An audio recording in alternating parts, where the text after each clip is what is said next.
ഈശോമിശിഹായ്ക്ക് സ്തുതിയായിരിക്കട്ടെ. പ്രിയമുള്ളവരെ, ദൈവവചനം കേട്ട് ക്രിസ്തുവിൽ ആയിരിക്കുന്ന എല്ലാ ക്രിസ്ത്യാനികളോടും ഇന്ന് വിശ്വാസത്തിൽ നിൽക്കുന്ന എല്ലാ കത്തോലിക്കരോടും ഒരു ചിന്ത പങ്കുവെക്കുക എന്നുള്ളതാണ് എൻ്റെ ഉദ്ദേശം.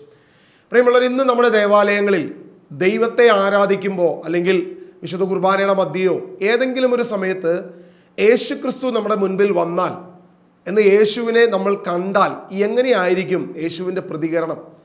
എനിക്ക് തോന്നുന്നു ഒരുപക്ഷെ നമ്മളെ കാണുമ്പോൾ കർത്താവിൻ്റെ പ്രതികരണം ഇതായിരിക്കും: ബോഷന്മാരായ കത്തോലിക്കരെ എന്ന് നമ്മളെ പ്രതി വിളിക്കുമോ എന്നുള്ളൊരു ഭയത്തിലാണ് ഞാനായിരിക്കുന്നത്. കാരണം ഇന്ന് നമ്മുടെ കേരളത്തിലുള്ള പല ചർച്ചുകളും പ്രവേശിച്ചു കഴിഞ്ഞാൽ, പല ചർച്ചകളുടെ അകത്ത് നമ്മൾ ചെന്ന് കഴിഞ്ഞാൽ ഏകദേശം ഇങ്ങനെയൊരു വിളിക്ക് സമാനമായ ചില പ്രവർത്തികളാണ് നമ്മൾ ചെയ്തു വയ്ക്കുന്നത്. ഇതിനെക്കുറിച്ച് വിശുദ്ധ ബൈബിൾ എന്ത് പറയുന്നു എന്നുള്ളതിനെക്കുറിച്ച് നമ്മളൊന്ന് പരിശോധിച്ചാൽ, ലൂക്കാ സുവിശേഷം അതിൻ്റെ 24-ാം അധ്യായം 13 മുതൽ വാക്യങ്ങളാണ് ഇന്ന് ദൈവവചന ചിന്തയ്ക്ക് വേണ്ടി നമ്മൾ എടുത്തിരിക്കുന്നത്. എമ്മാവൂസിലേക്ക് പോയ 2 ശിഷ്യന്മാരെ കുറിച്ച് പറയുന്ന ഒരു പ്രധാനപ്പെട്ട വിഷയം. മർക്കോസ് സുവിശേഷകൻ ഒറ്റ വാക്കിൽ 2 പേർ അവിടേക്ക് പോകുമ്പോൾ ദൈവം കർത്താവായ യേശു ക്രിസ്തു പ്രത്യക്ഷപ്പെട്ടു എന്നൊറ്റ വാക്കിൽ അവസാനിപ്പിച്ചിരിക്കുക. എന്നാൽ ലൂക്കാ സുവിശേഷകനാകട്ടെ കുറച്ച് ഇലാബറേറ്റ് ചെയ്ത് വളരെ വ്യക്തമായി ആ കാര്യത്തെക്കുറിച്ച്, നടന്ന സംഭവത്തെക്കുറിച്ച് നമുക്ക് മനസ്സിലാക്കാൻ കരുതി അത് എഴുതി വെച്ചിരിക്കുക. അവിടെ നമ്മൾ ഇങ്ങനെയാണ് വായിക്കുന്നത്: ആ ദിവസം തന്നെ അവരിൽ 2 പേർ ജെറുസലേമിൽ നിന്നും ഏകദേശം 60 സ്ഥാപിയോൺ അകലെയുള്ള എമ്മാവൂസ് ഗ്രാമത്തിലേക്ക് പോവുകയായിരുന്നു. ഈ സംഭവങ്ങളെക്കുറിച്ചെല്ലാം അവർ സംസാരിച്ചു കൊണ്ടിരുന്നു. അവർ സംസാരിക്കുകയും വാദിക്കുകയും ചെയ്തുകൊണ്ടിരുന്നപ്പോൾ യേശു അടുത്തെത്തി അവരോടൊപ്പം യാത്ര ചെയ്യാൻ തുടങ്ങി. ഇന്ന് പലപ്പോഴും പല വ്യക്തികളും പറയുന്ന ഒരു കാര്യമാണ്: യേശുവിനെ കുറിച്ചുള്ള തർക്കങ്ങൾ ശരിയല്ല, അല്ലെങ്കിൽ ദൈവവചനത്തെക്കുറിച്ചുള്ള ഇങ്ങനെയുള്ള തർക്കങ്ങൾ ഉണ്ടാകരുത്. പ്രിയമുള്ളവരെ, വളരെ ഹൃദയഭേദകമായ ചില പ്രവൃത്തികൾ സംഭവിച്ചു കഴിഞ്ഞപ്പോൾ അതിനെക്കുറിച്ച് ഇതാ 2 പേർ, ഒരുപക്ഷെ അത് 12 ശിഷ്യന്മാരിലുള്ള ഒരു പേരല്ല, മറ്റ് യേശുവിനെ അറിയാവുന്ന, യേശുവിൻ്റെ പ്രബോധനങ്ങൾ കേട്ടിട്ടുള്ള ഒരുപക്ഷെ 70 പേരിൽ അടങ്ങുന്നവരായിരിക്കാം, അതല്ലെങ്കിൽ അടുത്ത ശിഷ്യഗണത്തിൽ പെടുന്ന ആരെങ്കിലും ആയിരിക്കാം, രഹസ്യ ശിഷ്യന്മാരോ അങ്ങനെ ആരെങ്കിലും ആയിരിക്കാം. ഇങ്ങനെ ആ ശിഷ്യന്മാർ യേശുവിനെ കുറിച്ച് കഴിഞ്ഞ ദിവസം ജെറുസലേമിൽ സംഭവിച്ച പ്രധാനപ്പെട്ട വിഷയങ്ങളെക്കുറിച്ചാണ് അവർ സംസാരിക്കുന്നത്. നമുക്കറിയാം, കഴിഞ്ഞ കുറച്ച് നാളുകൾക്ക് മുൻപ് വയനാട്ടിൽ ഒരു വലിയ ദുരന്തമുണ്ടായി. വലിയൊരു പെട്ടമല എന്ന് പറയപ്പെടുന്ന, അല്ലെങ്കിൽ വലിയ ഒരു മല തന്നെ ഒഴുകിപ്പോകുന്ന ഒരവസ്ഥ. അക്കാലത്ത് ആ ദിവസങ്ങളിൽ കേരളത്തിലുള്ള ഏതൊരു മലയാളിയും അവൻ്റെ പ്രധാനപ്പെട്ട സംസാര വിഷയം, ഒരു ചായക്കടയിലാകട്ടെ 2 പേർ കൂടുന്നിടത്താകട്ടെ, അവരുടെ ഹൃദയഭേദകമായ ആ ഒരു പ്രവൃത്തിയെക്കുറിച്ച്, ആ സംഭവത്തെക്കുറിച്ച് അവർ പറഞ്ഞുകൊണ്ടിരിക്കും. ഇത് വളരെ പ്രധാനപ്പെട്ട ഒരു വിഷയമാകിയാൽ അവർ സംസാരിക്കുക തന്നെ ചെയ്യും. എന്ന് പറയുന്ന പോലെ ഈ കഴിഞ്ഞ ദിവസം ജെറുസലേമിൽ നടന്ന ഏറ്റവും പ്രധാനപ്പെട്ട വിഷയമായ യേശു ക്രിസ്തുവിൻ്റെ കാൽവരി ക്രൂശിനെ കുറിച്ച് ഇവർ സംസാരിക്കാൻ തുടങ്ങി. അവർ മുഴുവൻ സംസാര വിഷയം കഴിഞ്ഞ ദിവസം സംഭവിച്ച ആ പ്രധാനപ്പെട്ട വിഷയത്തെക്കുറിച്ചാണെന്ന് ദൈവവചനം പറയുന്നു. എന്നാൽ ഇത് സംസാരിച്ചു കൊണ്ടിരിക്കുമ്പോൾ അവർ തർക്കത്തിൽ ഏർപ്പെടാൻ തുടങ്ങി. അവൻ കർത്താവല്ലേ, അവൻ ദൈവമല്ലേ, അങ്ങനെ എന്തെങ്കിലും തർക്കങ്ങൾ ഒരുപക്ഷെ ഉണ്ടായിട്ടുണ്ടാകാം. എന്താണ് തർക്കമെന്ന് ലൂക്കാ സുവിശേഷകൻ നമ്മുടെ മുൻപിൽ പറയുന്നില്ല. പക്ഷേ ഇങ്ങനെയാണ് വചനം പറയുന്നത്: അവർ തർക്കിക്കുകയും വാദിക്കുകയും സംസാരിക്കുകയും ചെയ്തുകൊണ്ടിരുന്നു എന്നുള്ളതാണ് വചനം കാണുന്നത്. അപ്പോൾ ഇവർ ഒരുപക്ഷെ എന്തുകൊണ്ടായിരിക്കും മിശിഹായ്ക്ക് നമ്മളെ രക്ഷിക്കാൻ കഴിയാതിരുന്നത്? അപ്പോൾ അവൻ യഥാർത്ഥത്തിൽ മിശിഹായ അല്ലേ? നമ്മൾ മറ്റൊരു മിശിഹായെ കാത്തിരിക്കണമോ? ഇങ്ങനെയുള്ള തർക്കങ്ങൾ ഒരുപക്ഷെ ഉണ്ടായിരിക്കാം. എങ്കിലും നമ്മൾ ശ്രദ്ധിക്കുക, യേശു അവരുടെ മധ്യേ വന്നു എന്നാണ് വചനത്തിൽ നമ്മൾ കാണുന്നത്. യേശുവിൻ്റെ വാഗ്ദാനം എന്തായിരുന്നു? മത്തായി സുവിശേഷം അതിൻ്റെ 18-ാം അധ്യായം 20-ാം വാക്യം നമ്മൾ വായിക്കുമ്പോൾ കർത്താവിൻ്റെ വാഗ്ദാനം ഇതാണ്: 2 or 3 പേർ എൻ്റെ നാമത്തിൽ ഒന്നിച്ചു കൂടുമ്പോൾ അവരുടെ മധ്യേ ഞാൻ ഉണ്ടായിരിക്കും. യേശു വെറും ഒരു പ്രവാചകനല്ല, ദൈവമായ ഈ ഭൂമിയിലേക്ക് തന്നെ ശൂന്യനാക്കി ദാസന്റെ രൂപം സ്വീകരിച്ച് മനുഷ്യനായി മനുഷ്യരക്ഷയ്ക്ക് വേണ്ടി കടന്നു വന്ന യേശു ക്രിസ്തു നമുക്ക് നൽകിയ ഏറ്റവും വലിയൊരു വാഗ്ദാനമാണ്: നിങ്ങൾ 2 or 3 പേർ എൻ്റെ നാമത്തിൽ ഒന്നിച്ചു കൂടിയാൽ അവരുടെ മധ്യേ ഞാൻ ഉണ്ടായിരിക്കും. ഇന്ന് നമ്മൾ കാണുന്നത് എങ്ങനെയാണ്? 2 or 3 പേർ ഒന്നിച്ചു കൂടുമ്പോൾ ആ ഒന്നിച്ചു കൂടുന്നിടത്ത് വിഗ്രഹങ്ങളുടെ ഘോഷയാത്രയാണ്. 2 or 3 പേർ ഒന്നിച്ചു കൂടുന്നിടത്ത് ഇന്ന് സംഭവിക്കുന്ന പ്രധാനപ്പെട്ട വിഷയം എന്താണ്? നമ്മൾ കത്തോലിക്കരെ സംബന്ധിച്ചിടത്തോളം പ്രാർത്ഥനയിൽ, സന്ധ്യാപ്രാർത്ഥനയിലാകട്ടെ മറ്റേത് പ്രാർത്ഥനയിലാകട്ടെ, യേശുവിൻ്റെ അമ്മ മാതാവിനെ കൊണ്ടുവന്ന് ഗ്ലോറിഫൈ ചെയ്യുക അല്ലെങ്കിൽ വണങ്ങുക എന്നുള്ളൊരു പ്രവൃത്തി അല്ലാതെ മറ്റൊരു കാര്യവും നമുക്കവിടെ കാണാൻ സാധിക്കത്തില്ല. ഇവിടെ നമ്മൾ ശ്രദ്ധിക്കുക, യഥാർത്ഥത്തിൽ യേശുവിൻ്റെ അമ്മ സ്വർഗത്തിലിരിക്കുന്ന കന്യകാ മറിയം, ആ മറിയത്തെ അല്ല ഞാൻ ഈ പറയുന്നത്. യേശുവിൻ്റെ അമ്മ മാതാവിനെ എങ്ങനെ ബഹുമാനിക്കണമെന്ന് വിശുദ്ധ ബൈബിൾ പറയുന്നുണ്ട്. ഏറ്റവും ശ്രേഷ്ഠമായി ബഹുമാനിക്കാൻ കഴിയാവുന്ന ഏറ്റവും നല്ലൊരു സ്ത്രീയായിട്ട് നമുക്ക് കാണാൻ സാധിക്കും. പക്ഷേ കച്ചവടക്കാരുണ്ടാക്കിയ മാതാവിൻ്റെ അപരനാമത്തിലുണ്ടാക്കിയ ഒരു കന്യകാ മാതാവ് എന്ന് പറയപ്പെടുന്നുണ്ട്. വിഗ്രഹങ്ങളിലൂടെ, അത്ഭുതങ്ങളിലൂടെ ഇങ്ങനെ ക്രിസ്തീയ വിശ്വാസത്തെ താറടിക്കാൻ വേണ്ടി 12-ാം നൂറ്റാണ്ടിന് ശേഷം മാത്രം ലോകത്ത് വന്ന ഒരു പ്രധാനപ്പെട്ട വിഷയമാണിത്. കച്ചവടക്കാരുണ്ടാക്കിയ ഒരു മാതാവ്. നമ്മൾ അതിനെയാണ് പറയുന്നത്, ഒരിക്കലും യേശുവിൻ്റെ അമ്മ മാതാവിനെ അല്ല പറയുന്നത്. ഇനി അതല്ലെങ്കിൽ വിഗ്രഹങ്ങളിൽ ദൈവത്തെ കാണാൻ ശ്രമിക്കുന്ന, വിഗ്രഹമാത്രം അല്ലെങ്കിൽ വിഗ്രഹാരാധനയിൽ വിഗ്രഹത്തെ വണങ്ങിക്കൊണ്ടോ വിഗ്രഹത്തെ എഴുന്നള്ളിച്ചുകൊണ്ടോ അത്ഭുതങ്ങളും അടയാളങ്ങളും പ്രതീക്ഷിക്കുന്ന ക്രിസ്ത്യാനിയോടെയാണ് കർത്താവ് ചോദിക്കുന്നത്, ഞാൻ നിങ്ങൾക്ക് നൽകിയ വാഗ്ദാനം എന്താണ്? നിങ്ങൾ 2-3 പേർ ഒന്നിച്ചു കൂടുമ്പോൾ, എൻ്റെ നാമത്തിൽ ഒന്നിച്ചു കൂടുമ്പോൾ അവരുടെ മധ്യ ഞാൻ ഉണ്ടായിരിക്കുമെന്നല്ലേ പറഞ്ഞത്? എന്നിട്ട് എന്തുകൊണ്ട് ആ ക്രിസ്തുവിനെ നമുക്ക് തിരിച്ചറിയാൻ സാധിക്കുന്നില്ല? 2-3 വ്യക്തികൾ യേശുവിന്റെ നാമത്തിൽ ഒന്നിച്ചുകൂടിയാൽ അവരുടെ മധ്യ യേശു വന്ന് വസിക്കുമെന്ന്, യേശു വരുമെന്ന് പറഞ്ഞ ആ വാഗ്ദാനത്തിൽ നമുക്ക് ആർക്കും വിശ്വാസമില്ല. പകരം നമ്മൾ എന്ത് ചെയ്യുക? വിഗ്രഹത്തെ കൊണ്ടുവന്ന് മാലയിട്ട് അതിനെ പ്രസാദിപ്പിക്കാൻ നോക്കുന്ന, അതിനെ പൂജിക്കാൻ നോക്കുന്ന ഒരവസ്ഥയാണ് ഇന്ന് ക്രിസ്ത്യാനിക്കുള്ളത്. പ്രിയമുള്ളവരെ, നമ്മളൊന്ന് ശ്രദ്ധിച്ചു നോക്കിയേ. ഈ എമ്മാവുസിലേക്ക് പോയ ശിഷ്യന്മാർക്ക് സംഭവിച്ചത് തന്നെയല്ലേ ഇന്ന് നമുക്ക് സംഭവിക്കുന്നത്? എമ്മാവുസിലേക്ക് പോയ ശിഷ്യന്മാരുടെ നടുവിൽ ആര് വന്നു നിന്നു? യേശു വന്നു നിന്നു. കഴിഞ്ഞ 3.5 വർഷക്കാലം പ്രബോധനങ്ങളിൽ, അത്ഭുതങ്ങളിൽ, അടയാളങ്ങളിൽ അവരുടെ മധ്യേ വസിച്ചിരുന്ന കർത്താവായ യേശു ക്രിസ്തു അവരുടെ കൂടെ വന്ന് നടക്കാൻ തുടങ്ങിയിട്ടും ശിഷ്യന്മാർക്ക് മനസ്സിലായില്ല ഇത് യേശുവാണെന്ന്. വാഗ്ദാനത്തിൽ വിശ്വസിക്കാത്ത ഏതൊരു ക്രിസ്ത്യാനിയോടും കർത്താവ് ഇന്നും പറയുന്നത് തന്നെയാണ്, നിങ്ങളുടെ നടുവിൽ വന്ന് വസിക്കുന്ന ആ ക്രിസ്തുവിനെ നിങ്ങൾ കാണുന്നില്ലല്ലോ, നിങ്ങൾ എന്തുകൊണ്ട് എന്നെ കാണുന്നില്ല എന്ന വിഷമത്തിലാണ് യേശു ഇരിക്കുന്നത്. വിശുദ്ധ കുർബാനയുടെ മധ്യേ ഞാൻ വരുമ്പോൾ നിങ്ങൾക്ക് എന്നെ കാണാൻ സാധിക്കുന്നുണ്ടോ? വിശുദ്ധ ആരാധനയുടെ നടുവിൽ കർത്താവായ യേശു ക്രിസ്തു വരുമ്പോൾ നമുക്ക് ആ യേശുവിനെ കാണാൻ സാധിക്കുന്നുണ്ടോ? 2-3 പേർ യേശുവിന്റെ നാമത്തിൽ ഒന്നിച്ചു കൂടുമ്പോൾ അവരുടെ മധ്യേ വസിക്കുന്ന ക്രിസ്തുവിനെ കാണാതെ വിഗ്രഹത്തിൽ ക്രിസ്തുവിനെ കാണാൻ ശ്രമിക്കുന്ന കത്തോലിക്ക ക്രിസ്ത്യാനി, നമ്മളോട് കർത്താവ് ചോദിക്കുന്ന കാര്യം ഇത് തന്നെയാണ്. എമ്മാവുസിലേക്ക് പോയ ശിഷ്യന്മാർക്ക് യേശുവിനെ മനസ്സിലാക്കാൻ കഴിയാത്തതുപോലെ നിങ്ങൾക്കും യേശുവിനെ മനസ്സിലാക്കാൻ സാധിക്കുന്നില്ലല്ലോ എന്ന വേദനയിലും ദുഃഖത്തിലുമാണ് ഇന്ന് കർത്താവ് നിൽക്കുന്നത്. ഈ ഒരു വേദനയിലാണ് ഇന്ന് യേശു നിൽക്കുന്നത്. പ്രിയമുള്ളവരെ, പിന്നീട് വചനം നമ്മൾ ഇങ്ങനെ വായിക്കുന്നത്, അവൻ അവരോട് ചോദിച്ചു, എന്തിനെ കുറിച്ചാണ് നിങ്ങൾ സംസാരിക്കുന്നത്? അവർ മ്ലാനവതനായി നിന്നു എന്ന വചനം പറയുന്നത്. അതായത് ഘോരഘോരം ക്രിസ്തുവിനെ കുറിച്ച് പ്രഘോഷിക്കുകയും അനേകമായി സുവിശേഷം പ്രസംഗിക്കുകയും വലിയ വലിയ വാക്കുകൾ കൊണ്ട് അത്ഭുതങ്ങളെക്കുറിച്ചും അടയാളങ്ങളെക്കുറിച്ചൊക്കെ പറയുകയും ചെയ്തുകൊണ്ട്, വിശ്വാസി, നീ ക്രിസ്തുവിനെ അവഹേളിക്കുന്നു. കാരണം നിങ്ങളുടെ മധ്യേ വസിക്കുന്ന ക്രിസ്തുവിനെ നിങ്ങൾ കാണുന്നില്ല.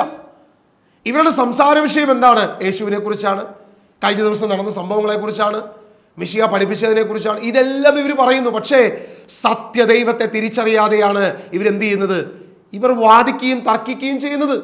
കാരണം സത്യത്തെ ഉൾക്കൊള്ളാതെ അവരെന്ത് ചെയ്യുന്നു? തർക്കവും വാദവും ഇവർ ചെയ്യുന്നു. ഇത് തന്നെയല്ലേ ഒരുപക്ഷെ നമ്മൾ ചെയ്യുന്നത്? കർത്താവ് വീണ്ടും ചോദിക്കുക, നിങ്ങൾ എന്തിനെ കുറിച്ച് അവിടെ പറയുന്നത്? ഈ 2 പേരിൽ ഒരുവനായ ക്ലെയോപ്പാസ് യേശുവിനോട് ചോദിക്കുക, ഈ കഴിഞ്ഞ ദിവസം ഇവിടെ നടന്ന കോലാഹലങ്ങളൊന്നും അറിയാത്ത ഒരു അപരിചിതനാണോ നീ? നിനക്കിതൊന്നും അറിയില്ല, നീ എവിടെ നിന്ന്, ഏത് നാട്ടുകാരനാണ്, നീ എവിടെ നിന്ന് വരുന്നേ എന്ന രീതിയിൽ യേശുവിനോട് ചോദിക്കുക. നിങ്ങൾ ശ്രദ്ധിച്ചേ, ഇന്ന് നമ്മുടെ ആരാധനയിലും നമ്മുടെ പ്രാർത്ഥനയിലും ഏതാണ്ട് ഇത് തന്നെയാണ് നമ്മൾ ചോദിക്കുന്നത്. കേരളത്തിൽ നിന്നും ഒരു മലയാളി റോമിലോ മറ്റു സ്ഥലത്തോ ഒക്കെ ഓടി ചെന്ന് കഴിഞ്ഞാൽ ഒരു ശങ്കൻ വിസയൊക്കെ ഒപ്പിച്ച് അവിടെ ചെന്ന് അവിടെ ജോലി ചെയ്ത് ചിലപ്പോൾ 2 വർഷം, ചിലപ്പോൾ 3 വർഷം, 4 വർഷം എടുത്തിട്ടായിരിക്കും ഒരു വിസയൊക്കെ ഒന്ന് റെഡിയായി തിരിച്ച് ഇങ്ങോട്ട് നാട്ടിലേക്ക് വരാൻ പറ്റുന്നത്. അപ്പം ഇങ്ങനെ പോയ ഒരാൾ ഒരു 4 വർഷം കഴിഞ്ഞ് തിരിച്ചു വരികയാണ്. അപ്പം സ്വന്തം മക്കളുടെ അടുത്തേക്ക്, ഭാര്യയുടെ അടുത്തേക്ക് ഈ പിതാവ്, ജോലിക്ക് വേണ്ടി ഇറ്റലിയിൽ പോയ ഈ പിതാവ് തിരിച്ചു വരുമ്പോൾ, ഈ വീട്ടിലേക്ക് സർപ്രൈസ് ആയിട്ട്, സസ്പെൻസ് ആയിട്ട് കടന്നു വരുമ്പോൾ, ഈ പിതാവ് വരുമ്പോൾ ആ പിതാവ് കാണുന്ന കാഴ്ച എങ്ങനെയാണ്?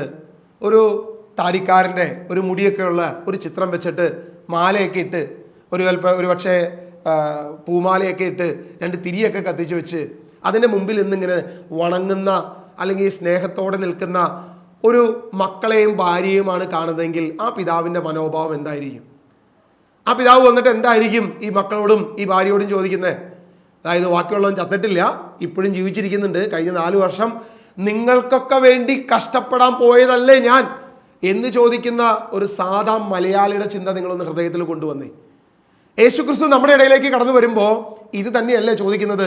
2-3 വ്യക്തികളുടെ നടുവിൽ ഞാൻ വരുമെന്ന്, എൻ്റെ നാമത്തിൽ ഒന്നിച്ചു കൂടുമ്പോൾ അവരുടെ മധ്യ ഞാൻ ഉണ്ടായിരിക്കുമെന്ന് വാഗ്ദാനം ചെയ്തിട്ടും അത് വിശ്വസിക്കാതെ ഒരു ഫോട്ടോ വെച്ച്, ഒരു വിഗ്രഹം വെച്ച്, അതിനെ മാലയിടിച്ച്, അതിന് മുമ്പിൽ 2 തിരിയും കത്തിച്ചു വെച്ച് അതിനെ സ്നേഹിക്കാൻ ശ്രമിക്കുന്ന, അതിനെ ആദരിക്കാൻ ശ്രമിക്കുന്ന, അതിനെ വണങ്ങാൻ ശ്രമിക്കുന്ന ക്രിസ്ത്യാനി, ഞാൻ അടങ്ങുന്ന കത്തോലിക്ക സഭയിലെ ഓരോ വ്യക്തിയോടും കർത്താവ് എന്ന് ചോദിക്കാൻ ആഗ്രഹിക്കുന്നത് തന്നെയാണ്, നിങ്ങൾ ഭോഷന്മാരല്ലേ?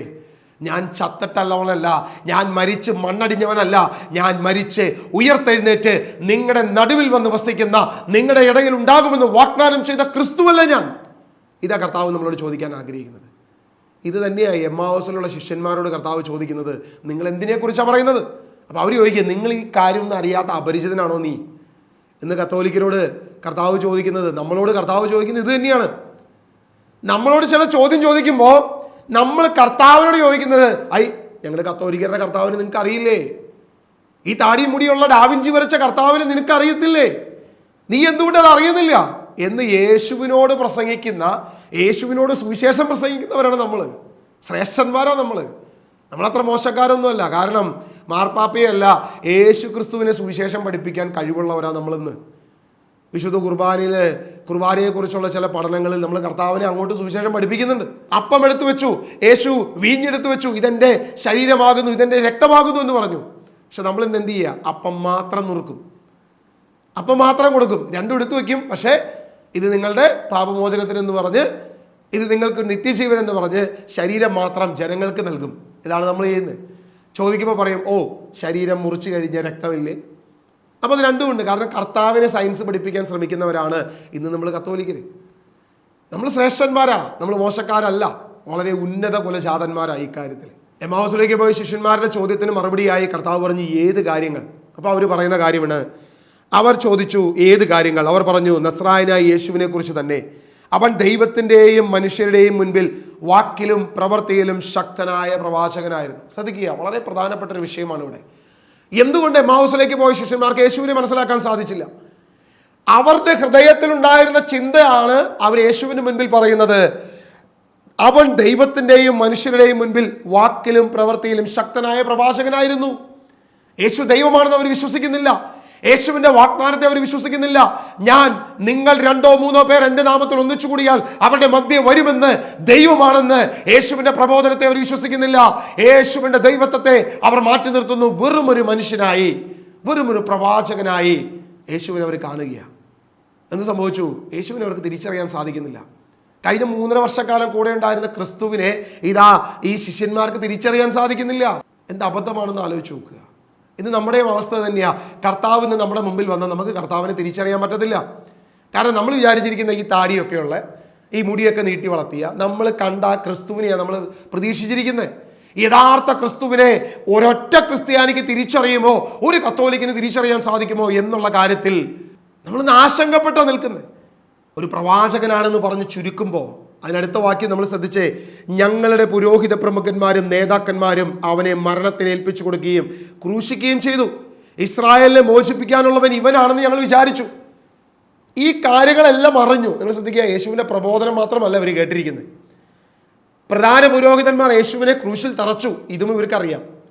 അതിനുശേഷം ഈ കഴിഞ്ഞ ദിവസം സംഭവിച്ച, അല്ലെങ്കിൽ ഇന്ന് സംഭവിച്ച കാര്യത്തെക്കുറിച്ചും എമ്മാവൂസിലുള്ള ശിഷ്യന്മാരെ കുറിച്ച് പറയുകയാണ്. അവർ പറയുക, ഞങ്ങളിൽ കുറെ സ്ത്രീകൾ പോയി കല്ലറയിൽ പോയി, പക്ഷെ അവിടെ യേശുവിനെ കണ്ടില്ല.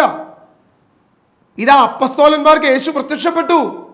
ഇതെല്ലാം ഇവർക്ക് അറിയാം. പക്ഷേ ഇതൊക്കെ അറിഞ്ഞിട്ടും ഈ എമ്മാവൂസിലേക്ക് പോയ ശിഷ്യന്മാർക്ക് യേശുവിനെ മനസ്സിലാക്കാൻ സാധിക്കുന്നില്ല. നിങ്ങൾ ശ്രദ്ധിച്ചോ, യേശുവിനെ കുറിച്ച് ഘോരഘോരം പ്രഘോഷിക്കുന്ന അവൻ ഉയർത്തെഴുന്നേൽക്കപ്പെട്ടു. ഇതപ്പോൾ നമുക്ക് ഹോളി വീക്ക് വരികയാണ് അല്ലേ? അതിൻ്റെ അവസാന ദിവസം ദുഃഖവെള്ളിയാഴ്ച കഴിഞ്ഞാൽ, ദുഃഖശനി കഴിഞ്ഞാൽ നമ്മൾ അടുത്ത ദിവസം ഈസ്റ്റർ നമ്മളെല്ലാം ആഘോഷിക്കും, ഉയർപ്പ് തിരുനാൾ. ഈ ഉയർപ്പ് തിരുനാൾ ആഘോഷിക്കുമ്പോൾ രാത്രിയിൽ നമ്മൾ വീണ്ടും ഒരു വിഗ്രഹം എടുത്തു വെച്ചുകൊണ്ട് ലോകം മുഴുവൻ നടന്ന് നമ്മൾ പറയും, യേശു ഉയർത്തെഴുന്നേറ്റു, ഉയർത്തെഴുന്നേറ്റു, നാഥൻ ഉയർത്തെഴുന്നേറ്റു. നമുക്കിപ്പോഴും ദുഃഖവെള്ളിയാഴ്ച കൊണ്ടുപോയി അടക്കാനുള്ളതും ഉയർപ്പ് ഞായറാഴ്ച കൊണ്ടുപോയി ഉയർത്താനുള്ളതുമായ ഒരു കളിപ്പാവ മാത്രമാണ് നമുക്ക് ക്രിസ്തു. ജീവിക്കുന്ന ദൈവമാണെന്ന് എത്ര പേര് ഇത് വിശ്വസിക്കുന്നു? എൻ്റെ കർത്താവ് എൻ്റെ ഉള്ളിൽ വസിക്കുന്നവൻ 2-3 വ്യക്തികൾ അവൻ്റെ നാമത്തിൽ ഒന്നിച്ചു കൂടുമ്പോൾ അവരുടെ മധ്യ വസിക്കുന്ന ദൈവമാണെന്ന് എത്ര പേർക്ക് വിശ്വാസമുണ്ട്? ഇത് വിശ്വാസമില്ലാത്തവനോട് കർത്താവ് ഈശോ ചോദിക്കുന്നത് തന്നെയാ, ഞാൻ വെറും ഒരു പ്രവാചകൻ മാത്രമാണോ? ഞാൻ ദൈവമാണെന്ന് നീ വിശ്വസിക്കുന്നില്ലയോ? എത്ര പേർക്ക് വിശ്വാസമുണ്ട്? എൻ്റെ കർത്താവിനെ കുറിച്ച്, സത്യദൈവത്തെക്കുറിച്ച് എത്ര പേര് വിശ്വസിക്കുന്നു അവൻ നമ്മുടെ മധ്യ വസിക്കുന്നുവെന്ന്? ഈ സംഭവങ്ങളെല്ലാം കഴിഞ്ഞു, അതായത് യേശുവിൻ്റെ പരസ്യജീവിതം, അവൻ്റെ മരണം, അവൻ്റെ ഉദ്ധാനം, ആ ഉദ്ധാനത്തിന് സ്ത്രീകൾ സാക്ഷികൾ, അപ്പസ്തോലന്മാർ സാക്ഷികൾ, ഇത്രയും കാര്യങ്ങൾ അറിഞ്ഞിട്ട് ആ യേശുവിനെ അറിയാതെ, യേശുവിനെ മനസ്സിലാക്കാതെ നിൽക്കുന്ന ആ ശിഷ്യന്മാരോട് യേശു ചോദിക്കുന്ന ചോദ്യം വളരെ പ്രസക്തമാണ്. ലൂക്കാ സുവിശേഷം 24:24 മുതൽ നമ്മൾ വായിക്കുമ്പോൾ, ഞങ്ങളും കൂടെ ഉണ്ടായിരുന്നവരിൽ ചിലരും കല്ലറയെങ്കിലേക്ക് പോയി സ്ത്രീകൾ പറഞ്ഞതുപോലെ തന്നെ കണ്ടു, എന്നാൽ അവനെ അവർ കണ്ടില്ല. ഇത്രയും കാര്യങ്ങളായി കഴിഞ്ഞപ്പോൾ യേശു തിരിച്ച് അവരെ വിളിച്ച വിളി തന്നെയാണ് ഇന്ന് കത്തോലിക്കരായ നമ്മളെയും കർത്താവ് വിളിക്കുന്നത്. അതിങ്ങനെയായിരുന്നു, അപ്പോൾ അവൻ അവരോട് പറഞ്ഞു, ഭോഷന്മാരെ, പ്രവാചകന്മാർ പറഞ്ഞിട്ടുള്ളത് വിശ്വസിക്കാൻ കഴിയാത്ത വിധം ഹൃദയം മന്ദീഭവിച്ചവരെ. ഇത് തന്നെയല്ലേ കർത്താവ് നമ്മളെ നോക്കി വിളിക്കാൻ സാധ്യത? ഭോഷന്മാരെ, ഹൃദയം മന്ദീഭവിച്ചവരെ. പ്രവാചകന്മാർ എന്നെ കുറിച്ച് പറഞ്ഞത്, മോശ എന്നെ കുറിച്ച് പറഞ്ഞത്, പഴയ നിയമ പുസ്തകങ്ങളിൽ എന്നെക്കുറിച്ച് എഴുതിയിരിക്കുന്ന വിശുദ്ധ വചനം വിശ്വസിക്കാൻ കഴിയാത്ത, ദൈവത്തിന്റെ വചനം വിശ്വസിക്കാൻ കഴിയാത്ത ഭോഷന്മാരെ എന്ന് ഇന്ന് നമ്മെ നോക്കി കർത്താവ് വിളിക്കുകയായിരിക്കും. നമ്മൾ വലിയ സുവിശേഷ പ്രഘോഷണമൊക്കെ നടത്തും, എല്ലാം ചെയ്യും. പക്ഷേ വചനത്തിൽ പറഞ്ഞിരിക്കുന്നതിന് നേർ വിപരീതമായി നമ്മുടെ മധ്യ വസിക്കുന്ന ക്രിസ്തുവിന് പകരമായി വിഗ്രഹത്തെ വെച്ച്, ഫോട്ടോ വെച്ച്, അതിനെ മാലയിടിച്ച്, അതിന് മുമ്പിൽ തിരികെത്തിച്ച് അതിനെ ബഹുമാനിക്കാൻ ശ്രമിക്കുന്ന കത്തോലിക്കരായ നമ്മളോട് കർത്താവ് വിളിക്കുന്ന വിളി ഇത് തന്നെ, ഭോഷന്മാരെ. യേശു ക്രിസ്തു വ്യക്തമായിട്ട് മത്തായി സുവിശേഷം 5-ാം വാക്യത്തിൽ പറയുന്നുണ്ട്, സഹോദരനെ ഭോഷ എന്ന് വിളിക്കുന്നവൻ ന്യായവിധിക്ക് അർഹനാകും, അല്ലെങ്കിൽ സന്നദ്ധ സംഘത്തിന്റെ മുൻപിൽ നിൽക്കേണ്ടി വരും. നിങ്ങൾ ശ്രദ്ധിക്കുക, യേശുവാണിത് ചെയ്തത്. പറഞ്ഞ യേശു തന്നെ പറയുക, വിശുദ്ധ ലിഖിതങ്ങളോ പ്രവാചകന്മാരുടെ പുസ്തകങ്ങളോ അവരുടെ പ്രബോധനങ്ങളോ തിരിച്ചറിയാതെ, ഈ വിശുദ്ധ ബൈബിളിൽ എഴുതിയിരിക്കുന്ന സത്യത്തെ തിരിച്ചറിയാതെ നിൽക്കുന്നവരെ യേശു തന്നെ വിളിക്കുക ഭോഷന്മാരെ. കർത്താവ് പിന്നെ എന്താ നമ്മളെ വിളിക്കേണ്ടത്? ദൈവത്തിന്റെ വചനം അറിയാത്ത, ഈ വചനം മനസ്സിലാക്കാത്ത നമ്മളെ കുറിച്ച് കർത്താവ് എന്താ നമ്മളെ വിളിക്കേണ്ടത്? വാക്യം 27-ാം വാക്യം, മോശ തുടങ്ങി എല്ലാ പ്രവാചകന്മാരും വിശുദ്ധ ലിഖിതങ്ങളിൽ തന്നെ പറ്റി എഴുതി വിരിക്കുന്നവരെല്ലാം അവൻ അവർക്ക് വ്യാഖ്യാനിച്ചു കൊടുത്തു. മനുഷ്യരുടെയും ദൈവത്തിന്റെയും ഇടയിൽ വെറും ഒരു പ്രവാചകനല്ല, അവൻ ദൈവം തന്നെയാണെന്നും അവൻ സത്യദൈവമാണെന്നും മോശയുടെയും പ്രവാചകന്മാരുടെയും പുസ്തകത്തിലെ തന്നെ കുറിച്ച് എഴുതിയിരിക്കുന്ന ദൈവിക വചനങ്ങൾ അവൻ പീഡയേറ്റ് കഷ്ടങ്ങൾ സഹിച്ച്, സങ്കീർത്തനം 22-ലൊക്കെ പറഞ്ഞിരിക്കുന്നത് പോലെ അവൻ കഷ്ടതകളും ദുരിതങ്ങളും സഹിച്ച്, ഏശയ്യ 53-ൽ അവൻ അടിയേറ്റ് പീഡകളേറ്റ് നമുക്ക് വേണ്ടി അവൻ കഷ്ടങ്ങൾ സഹിച്ച് മരിച്ച് ഉയർത്തെഴുന്നേറ്റ് ഇന്നും ജീവിക്കുന്ന 2-3 വ്യക്തികൾ അവന്റെ നാമത്തിൽ ഒന്നിച്ചു കൂടുമ്പോൾ അവരുടെ മധ്യേ വസിക്കുന്ന, നിന്റെ വിഷമത്തിൽ, നിന്റെ വേദനയിൽ, നിന്റെ ദുഃഖത്തിൽ യേശുവിന്റെ നാമത്തെ വിളിക്കുമ്പോൾ അവരുടെ മധ്യേ ഇറങ്ങി വരുന്ന സത്യദൈവമാണെന്ന് തിരിച്ചറിയുവാൻ കർത്താവ് നമുക്ക് കൃപ നൽകട്ടെ. കഴിഞ്ഞ 3.5 വർഷക്കാലം പറഞ്ഞത് ഇതാ വീണ്ടും യേശു പറയാൻ ശ്രമിക്കുക. എന്താണ് മോശ എന്നെ കുറിച്ച് പറഞ്ഞത്? എന്താണ് എന്നെക്കുറിച്ച് വിശുദ്ധ ലിഖിതം പറഞ്ഞിരിക്കുന്നത്? പ്രവാചകന്മാർ ക്രിസ്തുവിനെ കുറിച്ച് പറഞ്ഞിരിക്കുന്നത്? വീണ്ടും അവരെ പഠിപ്പിക്കുക. ഇന്ന് അത് തന്നെയാ ഇന്നും സംഭവിക്കുന്നത്. കത്തോലിക്കരെന്ന് അഭിമാനിക്കുന്ന നമ്മളെക്കുറിച്ച് ഇതാ കഴുതകളെ പോലെയുള്ള ഞങ്ങൾ പഠിപ്പിക്കേണ്ടി വരികയാ സത്യം. എല്ലാ സത്യവും അറിയാവുന്ന നേതാക്കന്മാർ മിണ്ടാതിരിക്കുമ്പോൾ, അവർ തിന്മയ്ക്ക് വളം വെച്ചു കൊടുക്കുമ്പോൾ, പാപത്തിന് വാതിൽ തുറന്നു കൊടുക്കുമ്പോൾ, വെറും സാധാരണക്കാരിൽ സാധാരണക്കാരായ ഞങ്ങളെ പോലുള്ള കഴുതകളെ പോലുള്ളവർ ക്രിസ്തുവിനെ കുറിച്ച് പ്രഘോഷിക്കേണ്ടി വരികയാണ്. ഇതല്ലേ ഇന്ന് സംഭവിക്കുന്നത്? ബാലാമിന്റെ കഴുത സംസാരിച്ചതുപോലെ ഇന്ന് ദൈവത്തിന്റെ ആത്മാവ് ഞങ്ങളിലൂടെ സംസാരിക്കേണ്ടി വരുന്ന ഒരു അവസ്ഥയാണ്. കണ്ണുള്ളവൻ കണ്ണ് തുറക്കട്ടെ എന്നാണ് ഞാൻ പറയുന്നത്. കാരണം യേശു വീണ്ടും അവരെ പഠിപ്പിച്ചതുപോലെ ഇന്ന് ആ സത്യത്തിന്റെ വചനത്തെ ഞങ്ങളെ പോലുള്ളവർ പഠിപ്പിക്കേണ്ടി വരികയാണ്. ആ സത്യത്തിന്റെ മുൻപിൽ കണ്ണ് തുറക്കാൻ എത്ര പേരുണ്ട്? വീണ്ടും താഴോട്ട് നമ്മൾ ശ്രദ്ധിച്ചേ, അവർ എത്തേണ്ടിയിരുന്ന ഗ്രാമത്തോടെടുത്തു, അവനാകട്ടെ യാത്ര തുടരരുതെന്ന് ഭാവിച്ചു. യേശുവിനെ അവർ പിടിച്ചു നിർത്തി, അങ്ങനെയല്ല, ഇനി രാത്രി ആണ്, യാത്ര തുടരരുത്, ഞങ്ങളോടൊപ്പം വസിക്കുക, ഞങ്ങളോട് കൂടി ആയിരിക്കുക, ഞങ്ങളോടൊപ്പം ഭക്ഷണം കഴിക്കുക എന്നെല്ലാം പറഞ്ഞ് യേശുവിനെ അവിടെ പിടിച്ചു നിർത്തുന്നു. അവിടെ പ്രധാനപ്പെട്ട ഒരു വിഷയം അവിടെ കാണുന്നുണ്ട്. അവരോടൊപ്പം ഭക്ഷണത്തിനിരുന്നപ്പോൾ അവൻ അപ്പമെടുത്ത് ആശീർവദിച്ച് മുറിച്ച് അവർക്ക് കൊടുത്തു. അപ്പോൾ അവരുടെ കണ്ണ് തുറക്കപ്പെട്ടു. യേശു ക്രിസ്തു ചെയ്ത ആ പുതിയ ഉടമ്പടിയുടെ സ്ഥാപനത്തിൻ്റെ അതിൻ്റെ പൂർത്തീകരണത്തിൻ്റെ വീണ്ടും ഒരു പ്രവൃത്തി അവരോടൊപ്പം ആയിരുന്നപ്പോൾ അപ്പമെടുത്ത് ആശീർവദിച്ച് മുറിച്ച് യേശു എന്ത് ചെയ്യുക? ആ ശിഷ്യന്മാർക്ക് കൊടുക്കുക. അപ്പോൾ അവരുടെ കണ്ണ് തുറന്നു. ഇവിടെ വളരെ വ്യക്തമായിട്ട് പറയുകയാണ്, വിശുദ്ധ കുർബാനയിൽ യേശുവിൻ്റെ ശരീരത്തെ കാണാൻ കഴിയാതെ, യേശുവിൻ്റെ രക്തത്തെ കാണാൻ കഴിയാതെ, ക്രിസ്തു യേശുവിനെ കാണാൻ കഴിയാതെ നീ വിഗ്രഹത്തിലേക്ക് തിരിയുന്നെങ്കിൽ, നീ ഫോട്ടോയിലേക്കും അതിലേക്കും തിരിയുന്നുവെങ്കിൽ കർത്താവ് പറയുക, നിന്റെ കണ്ണ് ഇന്നും അന്ധമാ. യേശുവിനെ സ്വീകരിക്കാൻ കഴിയാതെ നിന്റെ കണ്ണ് ഇന്നും അന്ധമാ. നിന്റെ കൂടെയുള്ള ക്രിസ്തുവിനെ നിനക്ക് കാണാൻ സാധിക്കുന്നില്ല. നിന്റെ ഉള്ളിൽ വസിക്കുന്ന ക്രിസ്തുവിനെ നിനക്ക് കാണാൻ സാധിക്കുന്നില്ല. ക്രിസ്ത്യാനിയെ കർത്താവ് പറയുകയാ, ഇത് അപ്പം എടുത്ത് ആശീർവദിച്ച് കൊടുത്തപ്പോഴെങ്കിലും അവൻ്റെ കണ്ണ് തുറന്നു. ഇന്ന് അതിന് പോലും നമുക്ക് കഴിയുന്നില്ല എന്നുള്ളതാണ്.